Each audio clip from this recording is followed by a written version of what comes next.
Welcome, and thank you for joining us today for the Georgia branch of the International Dyslexia Association Spotlight on a local author, Scott Ivan Sargent, whose pen name is Ivan Scott. Today, Ivan Scott is going to discuss how he learned to navigate his dyslexia to follow his dream. My name is Dr. Judy Wolman. I'm a psychologist in the Atlanta area with a specialty in the diagnosis of children with dyslexia, and I'm a member of the Georgia Branch Board. Today, I want you to join me in welcoming Ivan Scott. Judy, thank you for being with us. Great to be Glad to have you. I would love for you to initially fill us in a little bit on how you began to suspect that you were dyslexic. Yeah, well, it's interesting. Our children were diagnosed with dyslexia and ADHD. And so when, as they went through elementary school, homework was a chore. It was trauma every night. And, you know, with mathematics, spelling, you know, those kind of things. And so you listen to our children, and it's like, wow, I had the same issues when I was growing up. And it was like, wow, you know, I wonder if maybe I might have had something, because back then, you know, we didn't get tested for dyslexia. My father would just say, you know, you need to focus, you need to bear down a little bit more, start paying attention in class, and those sort of things. And I tried to explain this, like, you know, I'm just not getting it. I'm just not understanding it. And so when my children, or our children, were going through that, the light bulb kind of went off, and I was like, oh my goodness, that was me when I was their age. And so I think that's how we kind of figured out that I had a problem that was probably undiagnosed. And that's when we found out that they had issues as well. Interesting. What made you, what's your path for becoming a writer? How did that all emerge? Yeah, it's interesting. I have always wanted to do that. When I was in elementary school, I would write stories about what would go on in our classroom. And, you know, back then when you're in, you know, third grade or fourth grade, you don't think too much of it. You just think of something that you did during the day. But then I realized as I went through life, you know, I would write stories about my rec league baseball team, or what was going on in high school, or, you know, whatever. And so finally in 2019, I finally got serious about it and said, you know what, this is something that, you know, I think that I've carried all my life. I want to see where it would go. And so I wrote my first book, and Judy, it was like, oh my goodness, this was the thing that kind of got inside of me and lit me up. And Fabulous. Kind of took off from there, and I've been doing it ever since. Right. All of your books have a redhead in it. So what's the source of that? Well, my wife is a redhead, so she's my muse, and I get so much material from her. It's like we talked about, it's like low-hanging fruit. A lot of the stuff that happens, like, you know, during the day, that she'll say that's silly, or maybe something that we go through together, I'll write about. And a lot of the stuff that happens will go into our books, or go into my books. And I think that's kind of cool, because as time goes on, and I know as we get older, and, you know, one day when we're not here anymore, you know, if I decide to check out first, and she's left behind, she will have, you know, my books, and she can go back through and read those books. And it's kind of like my spirit is still there. It's kind of like, hey, I remember when we did this. And so it's kind of like I really haven't left her. So that was one of the reasons why, you know, I like having a redhead heroine in my stories. It kind of marks the time in our time together.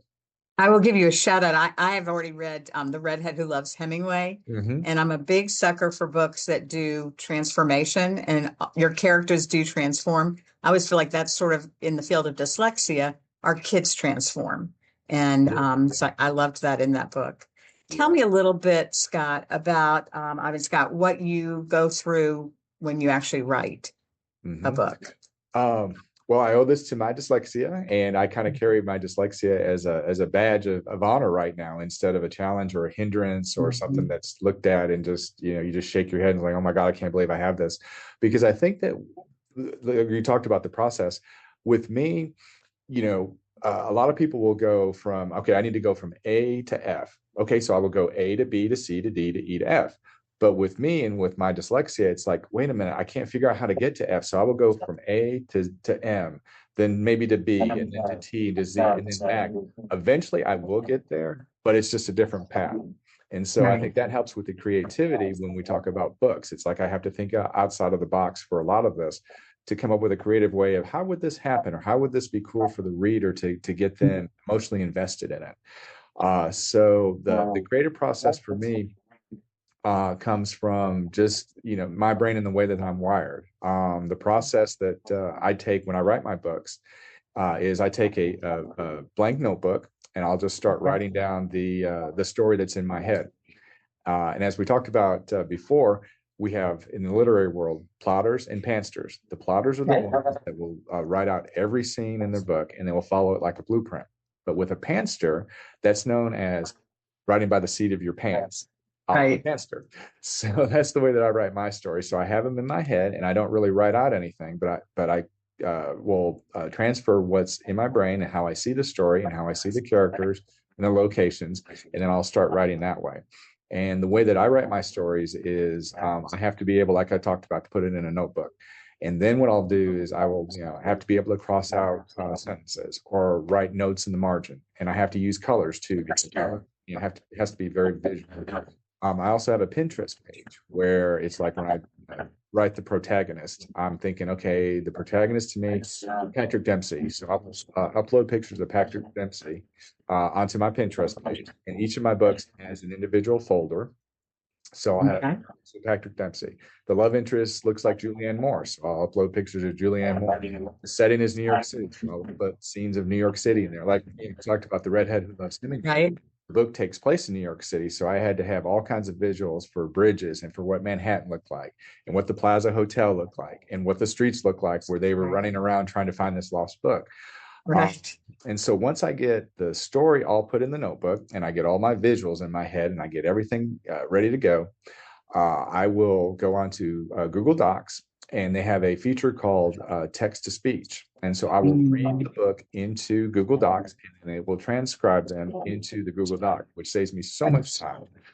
When I first started writing, I didn't have Google Docs. And so what I would do is I would write it and then it painstakingly takes me forever to type it all in. But with Google Docs, it's not 100% accurate, but it's pretty good. So it really saves me a lot of time with having to type my manuscript in. So that's my process. It's not, what a lot of people would think where you just, you have your ideas and I've got A, B, C, D, and E. Okay, let me type them into the laptop and boom. Mine is so much more complicated, but that's the way that I do it. It's right-brained. I think your right-brained artist is the way it works better for you. Yeah. I know you mentioned something to me when we chatted before about music, that you actually use music in some ways too.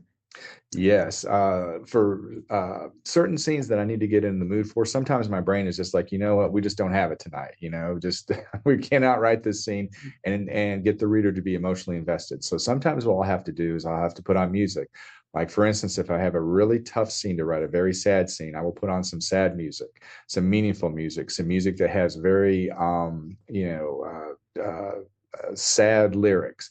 But that will get me in the mood to write what I'm hearing and get me in the mood to write what I need to write to make that scene come to life. And then the flip side of that, when you have a happy scene, when you have something that you need to be energized by, I will put on some happy music. And back to your point about the redhead who loves Hemingway, there's a scene in there where they're in the Plaza Hotel and I think they start dancing together.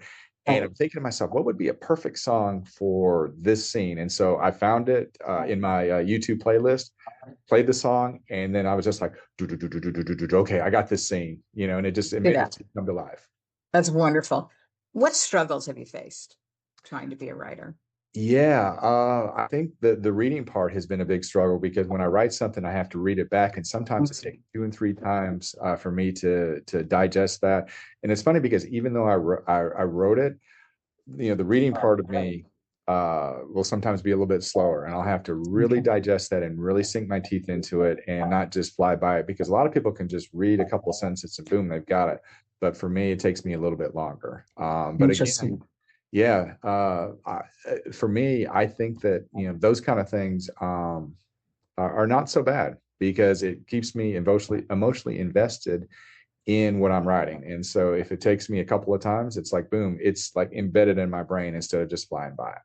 Got it. What software is helpful to you?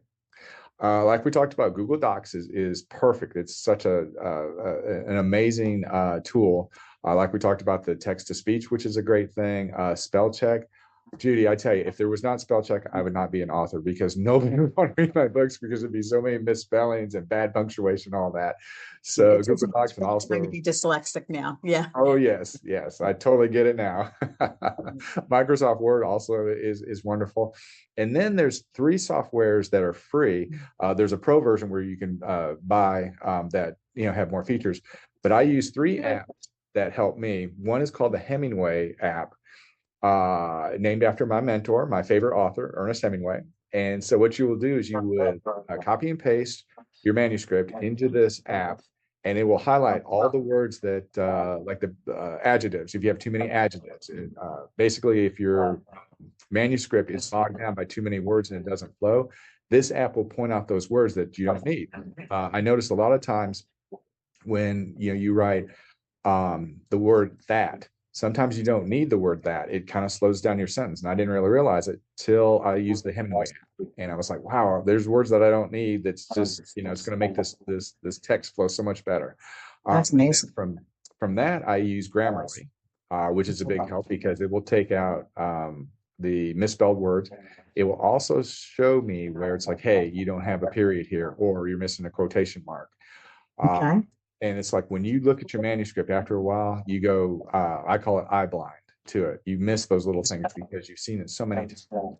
And those things just, fly by you. And then finally, I use ProWritingAid. And that's another great tool, basically kind of along the same lines of Grammarly, but it'll show you, hey, you're missing a quotation mark here, an ending quotation mark.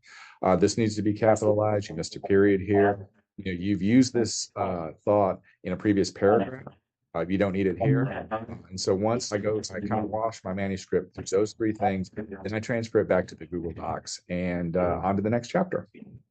Fabulous. Do you use AI at all? I know that's become kind of a controversial subject. Oh, it totally is. Yeah, AI is kind of I'm surprised I don't see more people like with pitchforks and torches, marching down the street.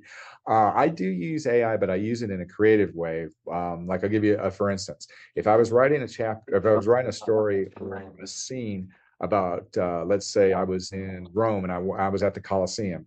I've never been to Rome. I've never been to the Colosseum, but I want to make sure to nail it for the reader. So what I would do is I would use AI to say, can you describe the Colosseum? Are there any smells? Are there any certain things about it that, that would bring this scene to life? And so I would go that route with it. The creativity part is what I would use it for. But when it comes to the writing part, that's where I draw the line. And I have nothing against people that use AI for certain reasons. If they write their stories, I've seen ads on Facebook and Instagram. Hey, you don't need to write a word. AI will do it for you. And it's like, if that's the way that they want to do it, that's fine. I respect that. I don't necessarily agree with it because for me, it's like when I write a story and I want to reach through to the reader and grasp their heart and get, like we talked about, emotionally invested, I have to have that same feeling. It's like it has to come from me. It has to come from my heart. It has to come from my head. And if it's not, then I shouldn't put my name on the book. So that's where I kind of draw the line with the AI thing. But AI is very helpful with suggestions as far as the creativity, as far as places that I've never been to. It can really help the scene come alive. Excellent. If somebody's watching this today and would like to be an author, what would you suggest for them? Yeah. First thing I would say is you have to have a very thick skin. You have to be passionate and you have to be persistent because there's a lot of no's in this business. I know that when I wrote my books and I've been trying to get an agent or a publishing house, I've had, and I'm being serious when I say this, probably over 1,000 no's. This manuscript's not right for us. So you have to be persistent and thick skin. Thank goodness for self-publishing. If it wasn't for the Amazons and the Barnes and Nobles, my books would still be in my old notebooks. They still would be in my handwriting and not out to the world. I think that when I think about the road that I've been on, and the dyslexia that I have and the challenges that I have, what I would say, the very first thing to the people that want to be an author is never let somebody tell you what you can and can't do. You have to believe in yourself. And when you believe in yourself, you have to say, you know what? I'm going to get this out to the world because I believe it's right. God has given me these gifts to give back to the world, and I'm not going to make any apologies to anybody on this. This is me. This is who I am. This is when I want to give back to the world, and one way or the other, I'm going to get it done. I will I say, know you talked to me. I was saying, I know you yeah, talked to me a little bit about what you had to do when the kids were young to be able yeah, to follow this passion. yeah, absolutely. My father used to tell me that when it comes to matters of the heart and things that you really want to do, you either find a way or you find an excuse. When I first started writing, I've gotten serious about writing. We had two very young, our kids that we talked about were much younger. And so the only time that I had to write was early in the morning before they got up to get ready. We had to get them ready for school, breakfast, and those kind of things, drive them to school. So time was very much limited. So I would get up at 4:30 in the morning because that was the only time I had to write, and I would knock out as much as I could in that time. And then, I could hear the kids, crying or, "Hey, Daddy, I'm up," and it's like, okay, close the computer and get back to my life.